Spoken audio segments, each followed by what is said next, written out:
পাকিস্তান থেকে রিশাদ ও নাহিদ রানাকে দেশে আনতে চার্টার্ড ফ্লাইট। পুরোদস্তুর যুদ্ধ লাগেনি, তারপরও বিমান ও মিসাইল ড্রোন হামলায় পাল্টা হামলা চলছে। ইতিমধ্যে অর্ধশতাধিক প্রাণহানির ঘটনাও ঘটেছে। ভারত পাকিস্তান বড় যুদ্ধের ইঙ্গিত দেখা যাচ্ছে। এরই মধ্যে পাকিস্তানের সেনা সদর দপ্তর রাওয়ালপিন্ডিতে ড্রোন হামলা চালিয়েছে ভারত। তাতেই অনিশ্চয়তার দোলাচলে Pakistan super league PSL. Rawalpindi শহরে খেলা বন্ধ করে দেওয়া হয়েছে। এই অবস্থায় বাংলাদেশের দুই ক্রিকেটার রিশাদ হোসেন ও নাহিদ রানার নিরাপত্তায় নিয়েও জেগেছে বড় ধরনের সংশয়। Bangladesh cricket board BCB PSL খেলতে চাওয়া ওই দুই জাতীয় ক্রিকেটারের নিরাপত্তার বিষয়টি খুঁটিয়ে দেখছে।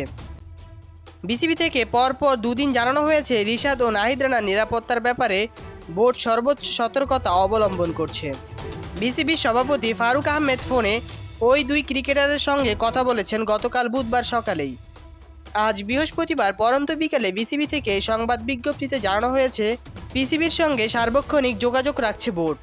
এরই মধ্যে নাহিদ রানা ও রিশাদকে দেশে নিরাপদে ফিরিয়ে আনার চিন্তা ভাবনা চলছে। তবে পাকিস্তানের কয়েকটি বিমানবন্দর সামরিকভাবে বন্ধ থাকায় তাদের দেশে ফেরাও দেখা দিয়েছে বিপত্তি।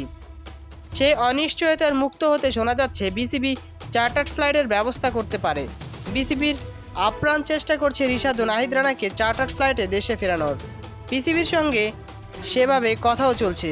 সব ঠিকঠাক হলে দুই ক্রিকেটারের চার্টার্ড ফ্লাইটে দেশে ফিরিয়ে আনা হবে। যারা চ্যানেলটা এখনও সাবস্ক্রাইব করেনি তারা চ্যানেলটা এখনও সাবস্ক্রাইব করুন এবং পাশে থাকা বেল আইকনটি বাজিয়ে দিন। আর কমেন্ট করতে ভুলবেন না, ভারত পাকিস্তান যুদ্ধ হলে বাংলাদেশ কতটা ক্ষতিগ্রস্ত হতে পারে তা কমেন্টের মাধ্যমে জানিয়ে